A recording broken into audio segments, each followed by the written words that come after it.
Subscribe कीजिए BBC media YouTube channel को और दबाइए बेल आइकन को ताकि आपको हमारी वीडियोस मिले सबसे पहले।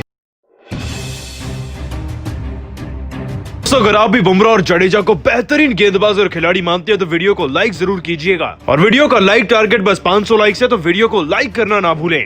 दोस्तों, भारत और ऑस्ट्रेलिया के बीच में खेले जा रहे तीसरे टेस्ट मैच के तीसरे दिन के खेल में ही भारत ने ऑस्ट्रेलिया की कमर तोड़कर रख दी है। इस शानदार गेंदबाजी के बलबूते पर भारतीय टीम लगभग इस मुकाबले को जीत ही चुकी है। लेकिन उससे पहले चलिए दोस्तों फटाफट से आपको बताते हैं कि पूरे मुकाबले का ब्यौरा क्या है। तो दोस्तों, पहले दिन में ही ऑस्ट्रेलिया को ऑल आउट करने के बाद भारतीय टीम ने कुल 326 रन बनाए अपनी पारी में। इस दौरान कप्तान अजिंक्य रहाणे ने शतकीय पारी खेली, ऋषभ पंत ने भी 29 रन लगाए थे, साथ ही साथ शुभमन गिल ने भी 45 रनों का बहुत ही अच्छा स्टार्ट टीम को दिलाया था। आपको बता दें कि तीसरे दिन के खेल की शुरुआत भी अजिंक्य रहाणे और जडेजा की बल्लेबाजी से हुई थी। तीसरे दिन के खेल में कुछ खास रन भारतीय टीम को नहीं मिले। जडेजा भी फिर अपना अर्धशतक लगाने के बाद तीसरे दिन के खेल में 57 रन पर आउट हुए थे। यादव अपनी पारी में 9 रन लगा सके, जिसके चलते पूरी टीम 326 पर ऑल आउट हुई थी। दोस्तों, भारतीय टीम ने ऑस्ट्रेलिया की टीम को 131 रनों की लीड दी। मतलब कि ऑस्ट्रेलिया की टीम को पहले तो 131 रन चेज करने थे और फिर उन्हें एक बड़ी लीड देनी थी भारतीय टीम को। लेकिन भारतीय टीम को लक्ष्य देना तो दूर, बल्कि ऑस्ट्रेलियाई बल्लेबाजों का आज भारतीय गेंदबाजों ने मैदान में यह हासिल किया कि उनका सांस लेना मुश्किल था। क्योंकि दोस्तों, भारतीय गेंदबाजों ने मिलकर आज कंगारुओं की कमर तोड़कर रख दी अपनी खतरनाक गेंदबाजी से।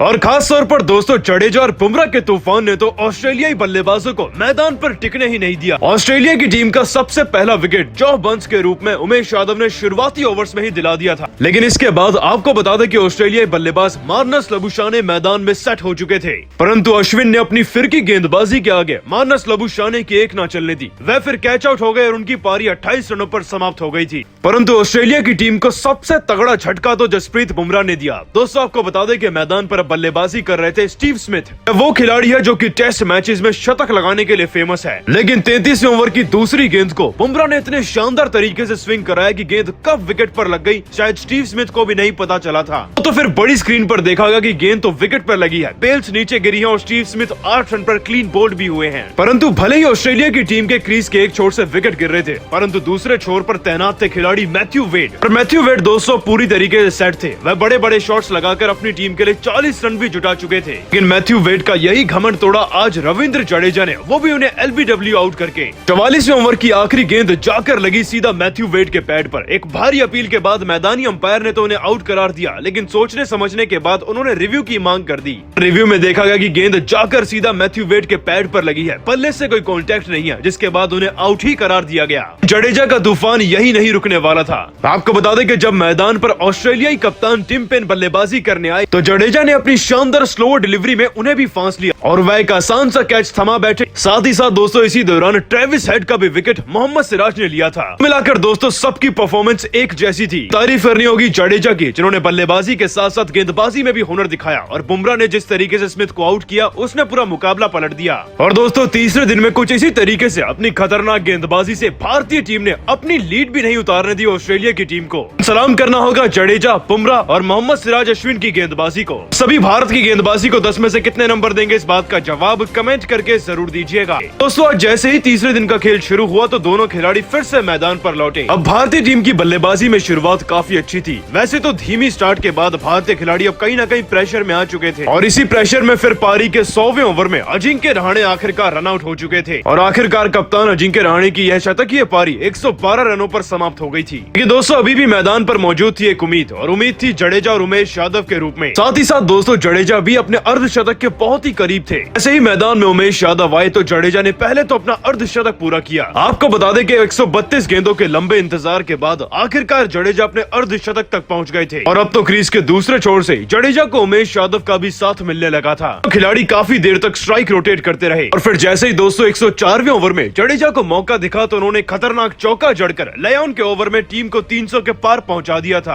खास अंदाज में जडेजा ने जिस तरीके से टीम को 300 के पार पहुंचाया, उससे कहीं ना कहीं अब प्रेशर दोबारा से ऑस्ट्रेलिया की टीम पर आ चुका था। दोस्तों ड्रिंक्स ब्रेक हो चुका था और भारतीय टीम के 300 पर अब 8 विकेट थे। हालांकि जब ड्रिंक्स ब्रेक खत्म हुआ और जडेजा उमेश यादव की जोड़ी एक बार फिर से मैदान में लौटी तो जडेजा फिर कैच आउट हो गए थे। 159 गेंदें खेलने के बाद जडेजा ने अपनी पारी में 57 रन लगाए थे, परंतु जडेजा के आउट होने के बाद कहीं ना कहीं बल्लेबाजी का सारा भार अब उमेश यादव के कंधों पर था। जैसे ही नेथन लायन के ओवर में उमेश यादव को भी मौका दिखा तो उन्होंने भी एक शानदार चौका जड़कर बल्लेबाजी की उम्मीद जगाई थी। दोस्तों उमेश यादव का बल्ला भी फिर कुछ खास नहीं कर पाया क्योंकि वह भी अपनी पारी में 9 रन ही लगा पाए थे। फिर आगे चलकर तो मोहम्मद सिराज और जसप्रीत बुमराह 0 पर आउट हो गए और कुछ इसी तरीके से दोस्तों भारतीय टीम अब 326 पर ऑल आउट हो गई थी पहली इनिंग्स में और अब सेकंड इनिंग्स में भारतीय टीम की गेंदबाजी में शुरुआत हो चुकी थी। लेकिन यहाँ पर अब उमेश यादव का तूफान एक बार फिर से देखने को मिला। आपको बताया दोस्तों के पारी के चौथे ही ओवर में उमेश यादव ने कितनी तेज तर्रार गेंद डाली बल्लेबाज जो बंस को। इससे पहले कि वह इस गेंद को समझ पाते गेंद उनके बल्ले पर लगकर सीधा ऋषभ पंत के हाथों में चली गई और वह कैच आउट हो चुके थे। और अभी दोस्तों ऑस्ट्रेलिया की टीम का स्कोर 5 रन भी नहीं हुआ था कि भारतीय टीम को उमेश यादव की तरफ से पहला विकेट मिल गया। इतना ही नहीं दोस्तों आगे चलकर जब मैदान पर लबुशान क्रीज पर सेट हो चुके थे तो बड़ी चालाकी से रविचंद्र अश्विन ने अपनी फिरकी गेंदबाजी से उन्हें रहाणे के हाथों कैच आउट करवा दिया। उनकी यह सेट पारी फिर 28 रनों पर समाप्त हो गई थी। और दोस्तों कुछ इसी तरीके से तीसरे दिन का खेल शुरुआत में रहा। जडेजा की शानदार बल्लेबाजी, उमेश यादव के चौके और गेंदबाजी देखने को मिली। साथ ही साथ अश्विन ने भी एक अहम विकेट टीम को दिलाया। लेकिन जडेजा, अश्विन और उमेश यादव को आप 10 में से कितने नंबर देंगे, इस बात का जवाब नीचे कमेंट करके जरूर दीजिएगा। लेकिन दोस्तों आपको बता दें कि जितनी तारीफ आज अजिंक्य रहाणे की करी जा रही है तो उतनी तारीफ जडेजा की भी हो रही है। क्योंकि दोस्तों आज अगर मैदान में रहाणे अपना शतक पूरा कर पाए तो उसकी मेन वजह है रविंद्र जडेजा।